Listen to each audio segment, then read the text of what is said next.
अभी जैसे हम पार्क में घूम रहे थे तो ये ट्विग गिरी हुई मिली है, it had fallen down from the plant, this is moringa. तो इसको हम कैसे करेंगे, ये यहाँ से टूटा है तो इसको आप क्लीन कट जो है बिल्कुल क्लीन होना चाहिए, ये देखिए ऐसे बिल्कुल क्लीन कट होना चाहिए, एकदम कट क्लीन होना चाहिए। अब इसके अंदर ये छोटी छोटी ब्रांचिंग है, आप इसको भी निकाल देंगे just to save the energy. क्या होता है कि कैपिलरी एक्शन होता है यहाँ पर, जब आप इसको पानी में डालेंगे या इसको आप सॉइल में रखेंगे तो न्यूट्रिएंट्स जो हैं वो कैसे ऊपर जाएंगे, वो कैपिलरी एक्शन से वाटर मॉलिक्यूल्स में। अब वो क्या होता है कि अगर बहुत सारे इसमें पत्ते होंगे, बहुत सारी ब्रांचिंग होगी तो वो न्यूट्रिशन जो है वो सब जगह डिस्ट्रीब्यूट हो जाएगी। अगर आप सिंगल स्टेम में रखेंगे तो न्यूट्रिशन इसमें आएगी, ये हेल्दी होगा, फिर इसकी ब्रांचिंग, लीफिंग, बड्स निकलेंगे, नीचे से रूट्स निकलेंगे, तो एनर्जी सेव होगा इसका, है ना। तो इसीलिए इस तरह से करते हैं। एक और चीज़ आपको दिखाते हैं, ये तो हो गया इस तरह से गिरा हुआ है। फिर हमने ये देखिए, ये पूरा मोरिंगा की एक ब्रांच है, ये मोरिंगा का, ठीक है।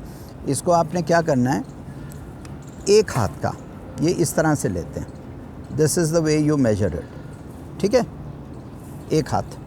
So how do you do it, ये लिया, ये इसको आपने काट लिया, ठीक है, ये काट लिया। अब आपको याद कैसे रखोगे कि इसको ऊपर की साइड पे रखना है जब आप पॉटिंग करेंगे इसको। उसका तरीका ये है कि जो नीचे वाला है ना उसको आप थोड़ा एंगल पे काटिए, ठीक है।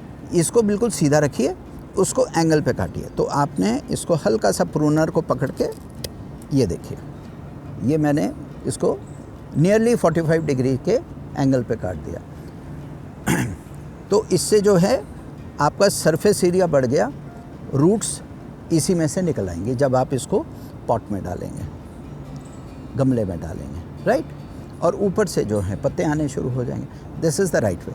और ये जो साइज़ है इसको हम पेंसिल साइज़ भी बोलते हैं। पेंसिल, बच्चों की पेंसिल होती है ना, जो कार्बन लेड वाली पेंसिल होती है, उस साइज़ की जो स्टेम कटिंग होती है वो बिल्कुल आइडियल होती है, बेस्ट होती है। लोग करने को 2 फुट का, 1 फुट का, but I would prefer, give me trees में हम ट्रेनिंग देते हैं लोगों को कि आप पेंसिल की साइज़ के से ज़्यादा आप स्टेम कटिंग ना रखें, ठीक है। तो इट ग्रोज वेरी वेल। इसको पानी की बहुत ज़रूरत है, इसको पानी में डुबोइए, है ना, ऐसे भी डुबोइए, ऐसे भी डुबोइए। मतलब आपने पूरी स्टेम को जिसको लगाना है, ये स्टेम कटिंग से इसको धो लिया। धोने के बाद आप लेंगे अपना गमला, ठीक है, स्टेम कटिंग, ये गमला, इसको रखेंगे अंदर यहाँ पर, राइट, और इसके अंदर भर देंगे मिट्टी। ये मिट्टी कौन सी है, ये मिट्टी वही वाली है जो हमने पार्क की मिट्टी, सड़क की मिट्टी, और इसके अंदर हमने खाद मिक्स की थी, ठीक है। तो आप खाद वाली मिट्टी इसमें डाल के, ये देखिए, इसको 90 डिग्रीज़ पे रखना है, स्टेम को 90 डिग्रीज़ पे रखना है। एक और चीज़ दोस्तों, जब आप स्टेम कटिंग यूज़ करते हैं, कहीं ऐसा ना हो कि आप इसको उल्टा लगा दें, है ना। आपने कटिंग किया तो ये देखिए, ये स्टेम ऊपर जा रही हैं, ऐसे जा रही हैं, ऐसे जा रही हैं, और ये मैंने थोड़ा सा इसलिए भी काट के छोड़ा था ताकि मुझे याद रहे कि इसकी डायरेक्शन क्या है।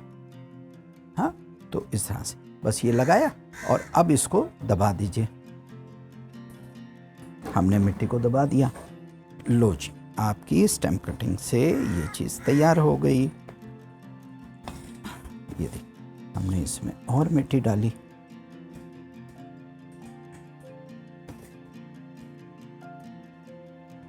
बस सिंपल है जी।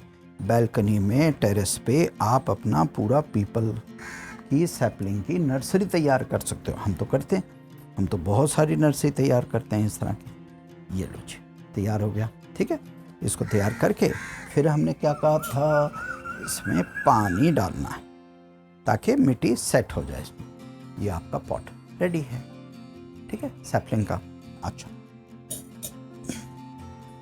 तो इसको भी, अच्छा, एक चीज़ याद रखें, जब आप नया पौधा लगाते हैं और एक गमले को एक एड्रेस पे रखते हैं, एक जगह पे रखते हैं, इसको ना 1 महीने तक बार बार शिफ्टिंग मत कीजिए। शिफ्टिंग से चाहे वो स्टेम कटिंग हो, चाहे अभी freshly planted peepal with roots हो, डिस्टर्ब हो जाता है, फिर उसके सर्वाइवल के चांसेस कम हो जाते हैं। इसीलिए हमेशा जब आप इसको रखें, अब मैं एक ऐसी जगह पे रख रहा हूँ इसको ताकि अब ये बिल्कुल डिस्टर्ब नहीं होगा। मैंने रख दिया उसको, मैं अब इसको 1 महीने तक मैं डिस्टर्ब नहीं करूँगा। मैं क्या करूँगा, सिर्फ इसमें टाइम टू टाइम मैं पानी डाल। अब हमने 3 1 2 3 ये 3 स्टेम कटिंग पीपल की हमने गमले में लगा दी।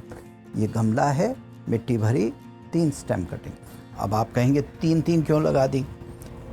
क्योंकि जो सर्वाइवल होता है स्टेम्स का भी और एक्सट्रैक्टेड प्लांट्स का भी, वो 1/3 होता है। अगर आप 3 लेकर आते हैं तो एक ही जीवित रहता है। हो सकता है तीनों के तीनों चल पड़े, बहुत अच्छी बात है, लेकिन हम इसीलिए 3 लगाते हैं ताकि इनमें से एक तो अवश्य चल जाएगा। 2 चल गए तो भी ठीक, उनको अलग अलग पैकेट में डाल के फिर उसको बड़ा कर लेंगे। 3 चल गए तो बहुत बढ़िया। तो आप एक एक गमले में 3 से 4 स्टेम कटिंग भी लगा सकते हैं।